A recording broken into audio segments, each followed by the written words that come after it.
கண்மணி சிவனேசன் ஆகினான் மலையக தொழிற்சங்கத்தினுடைய பொதுச் செயலாளராக இன்றைய தினம் எமது மலையக ஊழியர் சங்கமானது மலையக மக்களினுடைய சமூக பொருளாதார கல்வி மற்றும் எதிர்கால நோக்கம் கருதிய இந்த சந்தர்ப்பத்தில் நாங்கள் இன்றைய தினம் எங்களுடைய மலையக மக்களினுடைய சம்பள பிரச்சனை விவகாரம் இன்றும் இதுவரையில் எந்தவித முடிவுகளும் இல்லாத நிலையில் இருப்பது நிலை கண்டு நாங்கள் மனம் வருந்துகிறோம். காரணம், 70 வருடங்கள் இலங்கையினுடைய அரசியல் வரலாறுகளை பற்றி பேசுபவர்கள், மலையக மக்களினுடைய வரலாறுகளை பற்றி பேசுபவர்கள், வீட்டு உரிமை சம்பந்தமாக பேசுபவர்கள் உழைப்புக்கேற்ற ஊதியத்தை எங்களுடைய மக்களுக்கு கொடுப்பதற்கான பேச்சுவார்த்தையில் மட்டும் ஏன் பல விட்டு கொடுப்புகள், ஏன் பல்வேறு விதமான உட்பூசல்களின் ஊடான பேச்சுவார்த்தைகள் நடக்கிறது என்பது எங்களுக்கு சந்தேகமாக இருக்கிறது.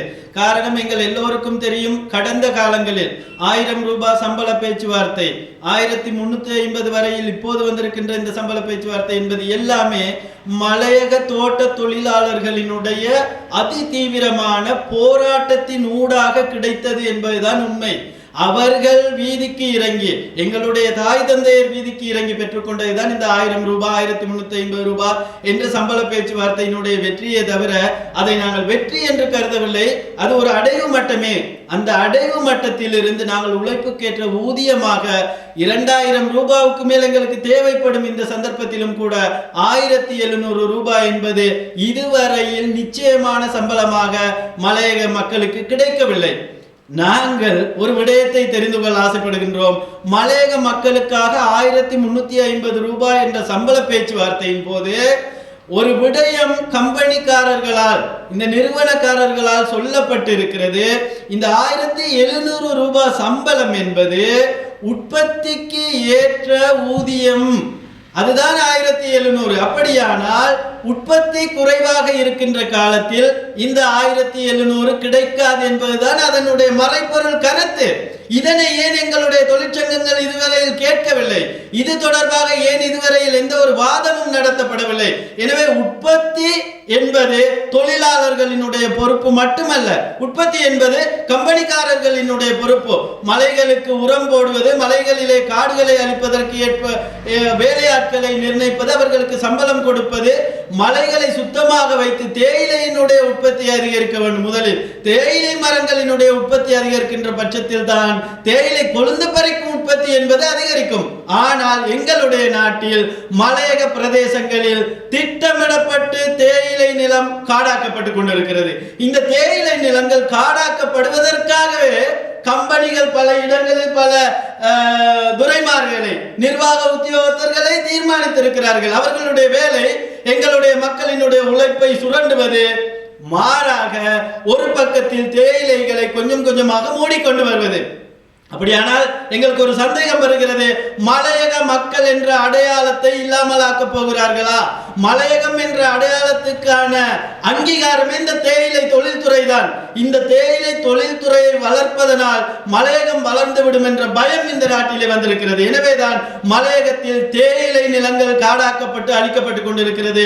இதனை நாங்கள் வன்மையாக கண்டிக்கின்றோம். மலையக ஊழியர் சங்கமாக நாங்கள் இதனை வன்மையாக எதிர்க்கின்றோம். அதே நேரத்தில் தொழிற்சங்கங்களாக இருந்து கொண்டு, ஆரம்பத்திலே எதிர்க்கட்சியாக இருந்து கொண்டு பல கருத்துக்களை சொன்ன மதுரை மாவட்டத்தினுடைய பாராளுமன்ற உறுப்பினர் கௌரவ கிட்னன் செல்வராஜ் அவர்களை ஒரு கேள்வி கேட்க விரும்புகிறேன். 2100 வரையில் எங்களுடைய மக்களுக்கு சம்பளம் பெற்றுக் கொடுக்க வேண்டும் என்று போராட்டம் நடத்தினீர்களே, அந்த போராட்டம் இப்போது ஏன் உங்களால், உங்கள் கையில் அரசாங்கம் இருக்கின்ற போது எங்களுடைய தோட்ட தொழிலாளர்களுக்கு, தாய் தந்தையருக்கு உழைப்புக்கேற்ற ஊதியமாக இந்த 2100 கொடுக்க முடியவில்லை? அப்படியானால் இப்போது நீங்கள் ஊடகங்களிலே கருத்து வெளியிடுகிறீர்கள். இப்போது மலையக மக்களுக்கு பல்வேறு நிவாரணங்கள் கிடைக்கின்றது. அந்த நிவாரணங்கள் எங்களுடைய மக்களுக்கு போதுமானதாக இருக்கிறது. எனவே 2100 என்பது அவசியமில்லை, 1700 கூட போதுமானது என்ற நிலைக்கு கிட்னன் செல்வராஜ் என்பவர் இப்போது பின்தள்ளப்பட்டிருக்கிறார். அப்படியானால் அவருடைய குரல் வலையும் கூட இந்த அரசாங்கத்தினுடைய என்பிபி அரசாங்கத்தினுடைய உயர்மட்ட பதவியில் இருக்கக்கூடிய அமைச்சர்களால், மந்திரிமார்களால் நசுக்கப்பட்டிருக்கிறது என்பதுதான் உண்மை. எனவே இந்த பூச்சாண்டித்தனம் எல்லாம் காட்ட வேண்டாம். இந்த நாட்டிலே எங்களுடைய மக்களினுடைய உழைப்பு இல்லாமல் இந்த மலையகம் இல்லை. எனவே தோட்ட தொழிலாளர்களுக்கு இதுவரையில் நில உரிமை இல்லை, வீட்டுரிமை இல்லை, எங்களுக்கு என்ற அடையாளம் இதுவரையில் இல்லை என்று சொன்னதெல்லாம் தாண்டி எங்களுக்கு உழைப்புக்கு ஏற்ற ஊதியம் வேண்டும் எங்களுடைய பெற்றோர்களுக்கு. அதில் நாங்கள் தெளிவாக இருக்கின்றோம். எனவே இந்த 1700 ரூபாய் மட்டுமல்ல, எங்களுடைய மக்களுக்கான சம்பள பேச்சுவார்த்தைகளின் போது தொழிற்சங்கங்கள் தெளிவாக இருக்க வேண்டும். தொழிற்சங்கங்கள் உண்மையாக போராட வேண்டும். தொழிற்சங்கங்கள் முடிந்தால் வாங்கி கொடுக்க வேண்டும். இல்லை என்றால் சம்பள பேச்சுவார்த்தை மேசைக்கு செல்லாது, நீங்கள் வெளியேறுங்கள். அந்த இடத்துக்கு தொழிலாளர்களினுடைய பிள்ளைகள் நாங்கள் சென்று எதை பேச வேண்டும், எதை கேட்க வேண்டும் என்பது எங்களுக்கு தெரியும். இந்த கம்பெனிக்காரர்கள் உழைத்திருக்கின்ற சொத்து அனைத்தும் இந்த மலையக மக்களினுடைய வியர்வை ரத்தம் என்பதனை மறந்துவிட வேண்டாம். எனவே நாங்கள் போராட்டத்துக்கு மட்டுமல்ல, கம்பெனிக்காரர்களுக்கு எதிராக ஒவ்வொரு நிர்வாகத்தின் கீழும் இருக்கக்கூடிய நிர்வாகங்களுக்கு எதிராக நாங்கள் போராடுவது தனி மனிதனுக்கு எதிரானதல்ல, எங்களுடைய உரிமை. எனவே 1700 ரூபாய் சம்பளம் தொடர்பான உங்களுடைய இந்த விதண்டாவாதங்கள் அல்லது இதுக்குள் இருக்கக்கூடிய உட்பூசல்களை தவிர்த்துவிட்டு எங்களுடைய மக்களுக்கு உழைப்புக்கேற்ற ஊதியத்தை பெற்றுக் கொடுங்கள். அதே போல இந்த நாட்டில் எந்த அரசாங்கம் வருகிறது, எந்த அரசாங்கம் ஆட்சி ஆகிறது என்பதெல்லாம் எங்களுக்கு கவலை இல்லை. எந்த அரசாங்கம் வந்தாலும், எந்த அரசாங்கம் மாறினாலும், எந்த அரசாங்கம் இருந்தாலும் எங்களுடைய உழைப்புக்கு ஏற்ற ஊதியம் கிடைப்பதற்கான போராட்டத்திலே எதிர்காலத்தில் வெகுவாக நாங்கள் மலையக மக்களை இணைத்துக் கொண்டு மீண்டும் ஒரு முறை வீதியில் இறங்குவதற்கு தயாராகிவிட்டோம்.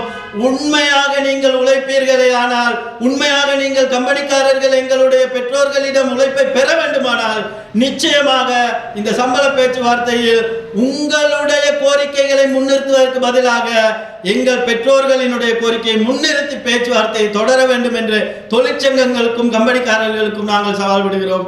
எனவே எங்களுடைய இந்த கோரிக்கை இன்று மட்டுமல்ல, தொடர்ந்து இதற்காக நாங்கள் எல்லா விதமான செயற்பாடுகளையும் ஒரு கட்சியாக, ஒரு தொழிற்சங்கமாக நாங்கள் முன்னெடுப்போம்.